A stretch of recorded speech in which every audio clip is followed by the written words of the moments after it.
ওই প্রেস ক্লাবকে আগামী 1 মাসের জন্য রেডি করার জন্য যা করার প্রয়োজন মাননীয় প্রধানমন্ত্রী তারেক রহমানের পক্ষ থেকে 1 কোটি টাকা আমি সেখানে প্রয়োজনীয় ব্যবস্থা দেওয়ার জন্য ঘোষণা করছি। বগুড়া বিমানবন্দরকে আমরা একটি বহুমাত্রিক বিমানবন্দর হিসাবে পেতে যাচ্ছি। এটা একটি আন্তর্জাতিক মানের বিমানবন্দর হচ্ছে এবং উত্তরাঞ্চলের প্রথম আন্তর্জাতিক এবং দেশের চতুর্থ পঞ্চম আন্তর্জাতিক বিমানবন্দর হিসাবে বগুড়া বিমানবন্দরটি আলোর মুখ দেখতে যাচ্ছে। আমাদের বগুড়ার উন্নয়নের যে পরিকল্পনাটা এবার রয়েছে সেটা হচ্ছে যে আমরা ঢাক ঢোল পেটে বগুড়ার উন্নয়ন করতে চাই না। যে বিগত 19 বছরের যে বঞ্চনা বা বঞ্চিত শিকার হয়েছে বগুড়া জেলা, এই বিষয়গুলোকে আমরা অ্যাড্রেস করে নোটিশ করে অন্য জেলার সাথে সমান রেখে বাকি একটা গুরুত্বপূর্ণ জেলা হিসাবে এবং উত্তরাঞ্চলের সবচাইতে এটা আমরা ব্যবসায়িক বলি, শিক্ষা বলি, রাজনৈতিক বলি, গুরুত্বপূর্ণ দিক বিবেচনায় হাব হিসাবে যে গুরুত্বপূর্ণ বগুড়া জেলা বা বগুড়া শহর, এটাকে বিবেচনায় নিয়ে আমরা মহাপরিকল্পনা হাতে নিয়েছি। ইতিমধ্যেই বগুড়াবাসীর যে গুরুত্বপূর্ণ দাবিগুলি ছিল এর মধ্যে বগুড়া সিটি কর্পোরেশন ইতিমধ্যেই সেটি অনুমোদন হয়েছে এবং এটির কার্যক্রম শুরু করবার জন্য সরকার এবং মাননীয় প্রধানমন্ত্রী প্রশাসককে নিয়োগ দিয়েছেন। এই কারণেই মাননীয় প্রধানমন্ত্রী নির্দেশনা দিয়েছে যে ভবিষ্যতে বগুড়া যাতে আলাদাভাবে কোনো কৃষি বিশ্ববিদ্যালয়, প্রকৌশল বিশ্ববিদ্যালয় এবং চিকিৎসা বিশ্ববিদ্যালয় যাতে না লাগে, এই কারণে আমরা বগুড়া বিশ্ববিদ্যালয়ের নামটি পরিবর্তন করে বিজ্ঞান ও প্রযুক্তি বিশ্ববিদ্যালয়ের পরিবর্তে এখন এই বিশ্ববিদ্যালয়টির নাম হচ্ছে বগুড়া বিশ্ববিদ্যালয়। দ্বিতীয় যে বিষয়টি বগুড়াবাসীর দীর্ঘদিনের দাবি ছিল বগুড়া বিমানবন্দর। ইতিমধ্যেই জানেন মহানেলার ইচ্ছায় কোনো কিছু দেরি হলে সেটা মনে হয় ভালো কিছুই হয়। প্রথম বগুড়া এয়ারপোর্ট হলে হয়তো সাধারণ একটি ডোমেস্টিক বা অভ্যন্তরীণ এয়ারপোর্ট হিসেবে কার্যক্রম চালু হতো। যেহেতু দেরি হয়েছে, দেরির সুফল হিসাবে বগুড়া বিমানবন্দরকে আমরা একটি বহুমাত্রিক বিমানবন্দর হিসাবে পেতে যাচ্ছি। এটা একটি আন্তর্জাতিক মানের বিমানবন্দর হচ্ছে এবং উত্তরাঞ্চলের প্রথম আন্তর্জাতিক এবং দেশের চতুর্থ পঞ্চম আন্তর্জাতিক বিমানবন্দর হিসাবে বগুড়া বিমানবন্দরটি আলোর মুখ দেখতে যাচ্ছে। যুদ্ধ বিমানের যেটি কিনা হচ্ছে বাংলাদেশ বিমান বাহিনীর জন্যে, সেই বিমানটি আল্লাহর রহমতে বগুড়া বিমান ঘাঁটির বহরেই সংযুক্ত হবে ইনশাআল্লাহ। এর বাইরে বগুড়া বিমান বাহিনীর আরও 2টি কার্যক্রম এখানে পরিচালিত হবে। একটি হচ্ছে পাইলটদের ট্রেনিং সেন্টার। এখানে শুধু বিমান বাহিনীর প্রিয় সাংবাদিক ভাইরা, এরপরে বগুড়াবাসীর আরেকটি দাবি ছিল, তৃতীয় দাবি, সেটা হচ্ছে যে বগুড়া একটা স্টেডিয়াম করতে হবে, ফুটবল স্টেডিয়াম আন্তর্জাতিক মানে। ইতিমধ্যেই মাননীয় প্রধানমন্ত্রীর অনুশাসন অনুযায়ী আমি ডিও দিয়েছি, যুব ক্রীড়া মন্ত্রণালয় এটি নিয়ে কাজ করছে এবং একটু সময় লাগবে। বগুড়া একটু আন্তর্জাতিক মানের ফুটবল স্টেডিয়াম নির্মিত হবে ইনশাল্লাহ।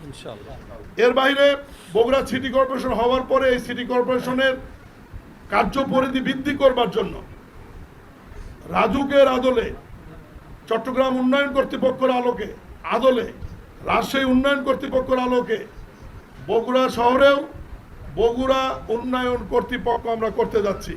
ইতিমধ্যেই এর খসড়া আইনের কাজ প্রস্তুতি চলছে এবং চূড়ান্ত হলে তখন সিটি কর্পোরেশনের সাথে সাথে শহরকে ডেভেলপমেন্ট এবং নতুন নতুন ভবন নির্মাণের নকশা অনুমোদন এবং নতুন নতুন উপশহর বা নতুন নতুন আবাসিক এলাকা নির্মাণের ব্যাপারে এই বগুড়া উন্নয়ন কর্তৃপক্ষ গুরুত্বপূর্ণ ভূমিকা পালন করতে পারবে।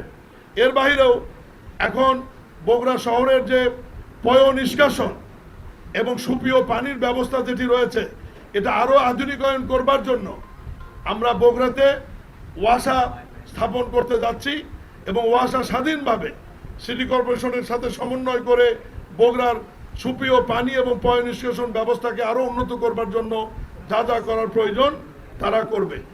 একটি বিষয় নিয়ে খুব আলোচনা হচ্ছে, সেটি হচ্ছে বগুড়ার রেল লাইন। আমি আপনাদের সদয় অবগতির জন্য জানাই, সিরাজগঞ্জ থেকে বগুড়া পর্যন্ত যে রেল লাইনটি, এই প্রকল্প একদম শেষ পর্যায়ে। আগামী সপ্তাহে একনেকেই এই প্রকল্পটি অনুমোদনের জন্য উপস্থাপিত হবে। আপনারা জানেন এশিয়ান ইনফ্রাস্ট্রাকচার ডেভেলপমেন্ট ব্যাংকের আর্থিক সহযোগিতায় এবং বাংলাদেশ সরকারের জিওবি ফান্ড থেকে 12,500 কোটি টাকা ব্যয় সিরাজগঞ্জ থেকে বগুড়া পর্যন্ত এই রেল লাইন ডবল লাইন আর কি, যেটা ব্রড গেজ এবং মিটার গেজ থাকবে, ডুয়েল লাইন বলে, ডুয়েল গেজ বলে যেটা আর কি, এটি আপনার নির্মিত হচ্ছে এবং এর মধ্যে যে ব্রিজ স্টেশন যা যা থাকবার প্রয়োজন সবই হবে। এবং এটার জন্য যে জমির প্রয়োজন, ইতিমধ্যে সিরাজগঞ্জ এবং বগুড়াতে যে 2200 কোটি টাকা অধিগ্রহণের প্রয়োজন সেটি সরকার হস্তান্তর করেছে।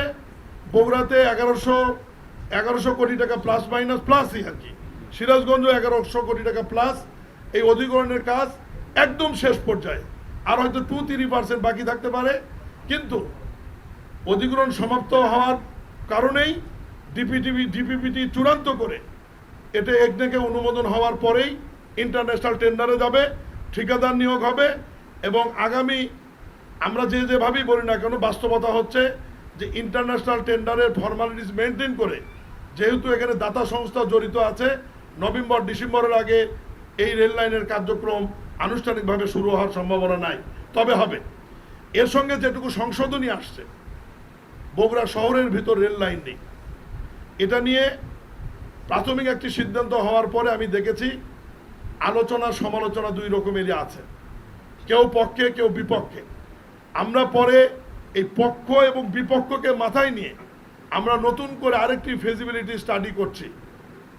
ওই প্রকল্পের কাজ চলমান থাকবে এবং বগুড়া রেল লাইনকে, যেটা একটা শহরের যে বিস্ফোরা, এটাকে সরাবার জন্য নতুন করে যেটা চিন্তা করেছি, আমরা রেল সচিব এবং এই প্রজেক্টের পিডির সঙ্গে আমি আলাদা বৈঠক করেছি। আগামী সপ্তাহে মাননীয় প্রধানমন্ত্রীর সঙ্গে এটা নিয়ে আমাদের বৈঠক রয়েছে।